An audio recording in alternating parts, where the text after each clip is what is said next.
two teams will be looking at is go to goal for that little Wanderer control. Yeah, looks like both teams are playing slightly slow here, so no invade is going for either teams. So we gotta look at right now in terms of the lane as well. Looks like there's no roadblock going on. The EXP laners are going to the EXP, the gold laners are going towards the goal. So both teams, I kind of feel like, because this is a best of 3, they want to see the kind of temperament that both sides have. Do they want to play a little bit more aggressive, or do they want to be a little bit more passive? Which explains how, again, both teams let go of the whole box concept or range when going into this first game. Now Rival, just peeks. Very sneaky. It's like, you know, a ghost in the room as well, just trying to peek what TheValley is doing for now. Very good map control for Todak, and it's just now that TheValley had a little bit of control from the top. And I don't know if this is a surprise to you, Lafel, the Joy is actually winning against the Lapu. Semi not surprised, because in the early stage of the game, you do have to understand that the Lapu kind of needs his level 4. He's good at poking around with his passive, but the thing is, because Joy is moving so much, it's hard for him to actually hit his first kill directly onto Joy. So I kind of feel like right now, White Chicken with a lot of mobility is really confusing for me. Yep, look at this presence from Todak down in the bottom lane. They know how important Basic is, and they know the mid-game spike that the Brody can get. And Shark! Supercharge charging it up with the hunting ball as well. Rival will be able to just walk on away. Basic, no engage, it doesn't stick. Yeah, because in that kind of situation, Rival could not know that the Kufra is there because of the changes of how the bush mechanic works with a lot of disengaged heroes. Formace is quite deep into the Valley's territory. Supercharge charging, but he charges all the way as well. Yumski will be hooked. Hun will be the one against Hun, and Rival picks up the first blood for now. The fight ensues. Rival will be jumping all the way back. MobaZane going in with the ultimate, but will not be able to connect for now. It's going to be Cult Archer activating, but Rival will be having the turtle control. Todak, the Malaysians claiming this territory early on. Not much for White Chicken to do. He has spent his ult, so he unlocked it, giving Todak a clear and free turtle in about 30 seconds after the turtle spawned. Yeah, and that is because Formace was able to dictate the pace, because he went into the Valley territory, actually forcing everyone to go towards him. And right now, Todak is in the third for the highest average total kills at 1.7 in M4. And it's not really that surprising, because they're really focusing on this early and mid stage of the game. So the Valley, they're still in a good situation, because the difference in goal is only 400. It really doesn't make that big of a difference. Now, this is going into the 3-minute mark, right, Lafel? Looking at the state of the map right here, Todak has already picked up the first turtle and also a bit of a goal lead, but not too far. With 200 on the map, the Valley knows that that was a hard first engage. This is where Todak is strong, and that turtle really just wasn't ours. So they're waiting for Basic to come online, for Basic to build a little bit more. The power spike, Shark get pulled! Shark get pulled, the Super Shark will activate out the flicker to over the wall, but it's going to be not going to be able to stick. The Cult Archer prove it so difficult for Todak to handle. So I hate to say it, but I think I was right when I said no box gaming for both teams. And Todak is just finding the better and earlier and more decisive engages. Yeah, right now I'm looking at the laning stage as well. Momo is actually trying to put Basic at a deficit, because Yumski as well as Rival, they are waiting here, but the Valley kind of seems like they know what's up. Yeah, it feels like a party at the bottom lane. It's going to be Super Shark engages. Basic jumping up, but here comes the call on the side of Todak at the same time. Super Shark will be bouncing out, but will not be able to do anything for now. Both these two teams, they can't find a single kill. Okay, with that kind of engage and disengage, we're looking for a potential clapback. The Valley just not ready for it, not right now. Oh, here we go. The shadow kill going in at the same time, but Super Shark will be dead to bouncing, but Rival will be able to get out. Yumski going through the purple box. Well, they're smaller the whole thingy. Will be able to get all the way, but Hun terrifies him, and Yumski figures out the I'm a Bennett will be able to miss. White Chicken gonna look for more, but he'll be trying by Chico guys at the same time. Formace will be trying to put out some damage, but members of Todak is running away. Chico guys 1 HP, but will not be able to survive.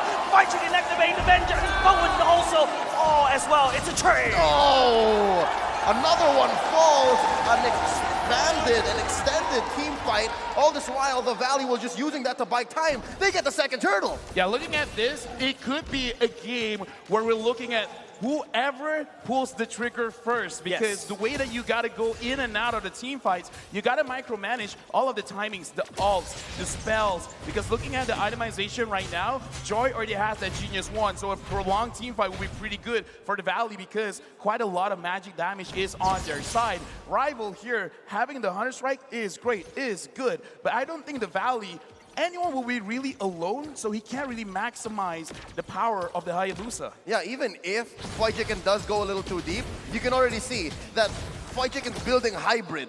And I guess this is the best kind of Joy we'll ever see in M4. At least that's my personal opinion. Yeah, I totally agree, right? Remember, we talked about Joy. We're not too sure where she should go. Even there's a lot of debates online. And I feel like Fried Chicken is using this Joy to the best of what she can do, right? Pop the Vengeance, find a pick off at the back line, be super annoying, and then, cause some chaos at the chaos. All right, so far, it looks like the Valley has found their aggressive streak. Fried Chicken, though. Given an 800, 1K gold lead here in the mid-game, 6 minutes. I'm thinking possibly just one more turtle before I start seeing Lord. And all this time, what this is buying for the Valley is time and space for Basic.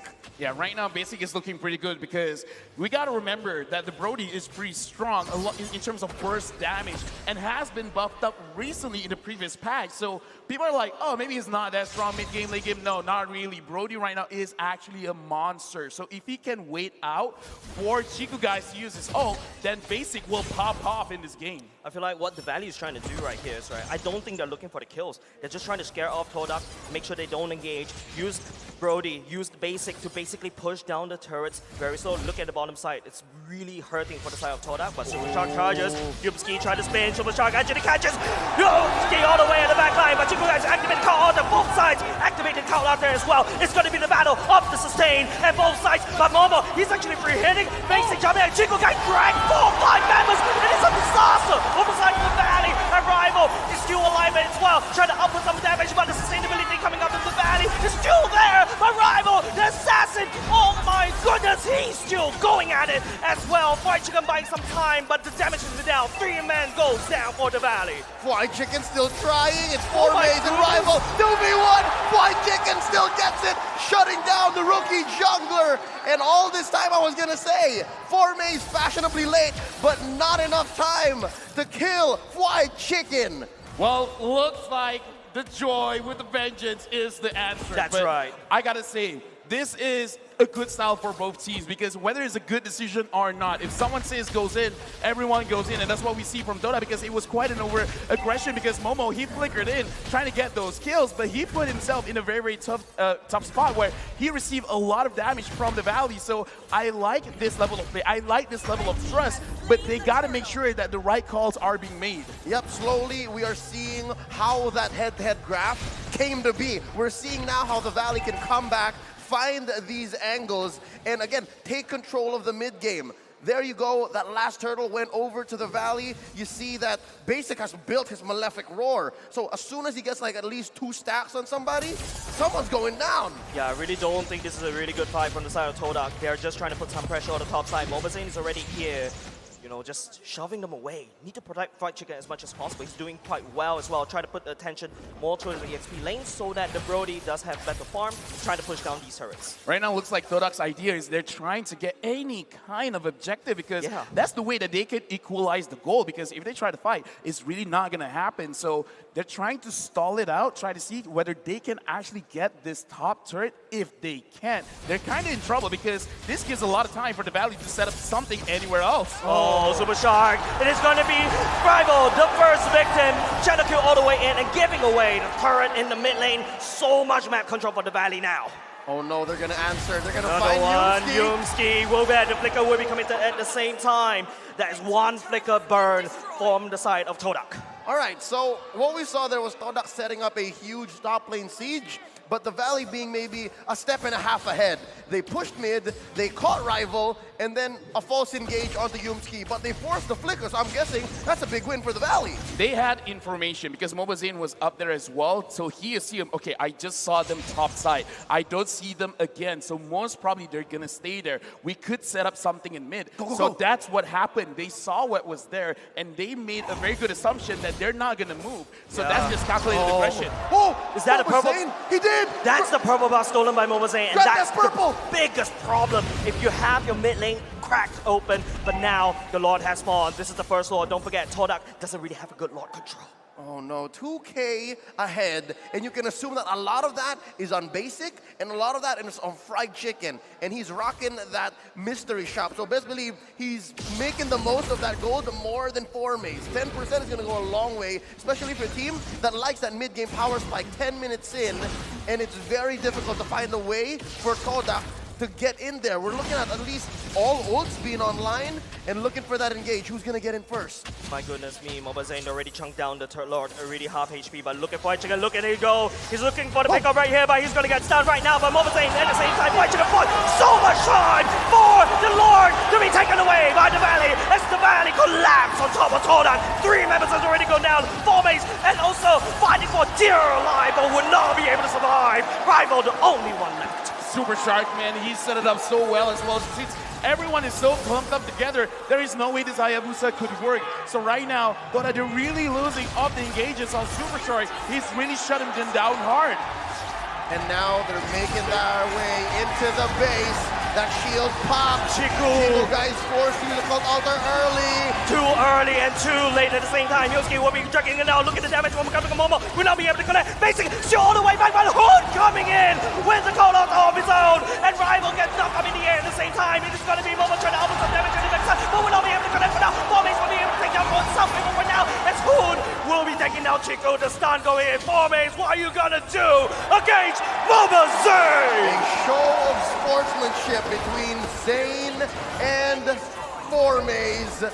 I love how much this young man has grown from North America. We used to know him as these marksman junglers, as the assassin junglers, and now look him. He's playing veteran. I mean, both of them know you're not gonna die, I'm not gonna die. Might as well show the world that we still love each other. So that was a very good defense. So the way that I'm seeing how it's gonna be played out is you gotta look at Hoon, which ult does he take, as well as you gotta look at Yumski. In this, look at his replay, look at Yumski. He's the only one that could reliably stop Super Shark. He can buy 0.5 seconds for Todak. That is what Todak needs, that 0.5 seconds. If he is nowhere near the engagement of Super Shark, the team fight is going over to TheValley. And because of that swing, there is a huge gold lead now for TheValley, approaching 8,000 gold. And what does that look like in terms of items? Looking at Brody right now, he only has 2 offensive items. The rest is defensive because he understands my role is actually to survive as long as I can. Right now, it's still playing. Going in, Momo, look, Rona, Yumski will be trying to delay some time. What was when about Todak? But Yumski, he's taking a lot too much damage from the side of basic.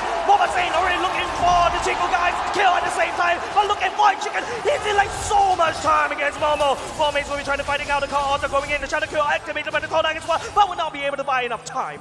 Peter Bryce, what do you have for breakfast? I want some. This Brody knows what he's doing. It's a throwback to M2 That's Carl Teasy, winning that world championship, building the marksman this way. They're going to clear this wave, and they're going to take their time. Discipline is the call here, 13 minutes in.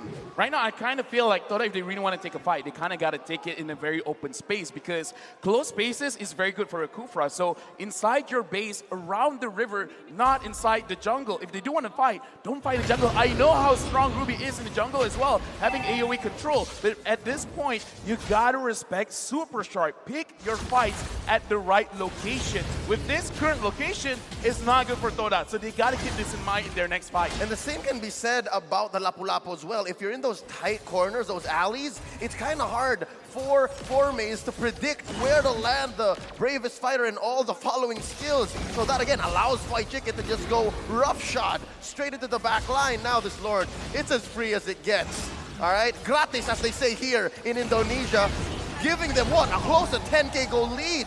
You're looking at the state of devastation. There's nothing that Todak could do. No contest, no nothing at all. Todak would need to lie flat at their base and just basically watch the animation there. The Lord has been taken down, given over the side of TheValley, and this could be the very last push. This is one last option that they can have, and that is don't care about your friends. If your friends die, let them die. Just move around the map. You have a Hayabusa because look at how TheValley's playing. They play together. So if they're playing together, 1 or 2 lanes is going to be open. So try to attack those lanes. Would you prefer that it be Rival or Formaze who does that? Because it's Both. only one of them. No, both. Do both. Just Trust that Yumski, Chiku guys, and Momo can protect their own base. Just Delta split. Just Delta split. If you're going to lose anyways.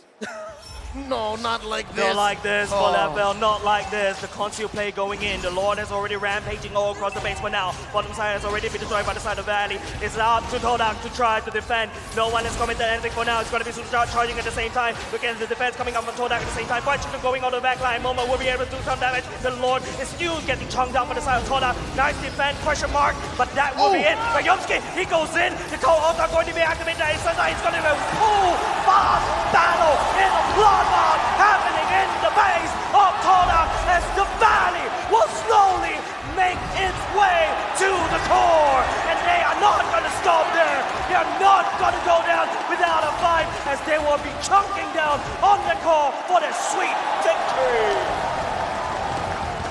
The Langar has been quelled for now. Game 1 goes over to the Valley.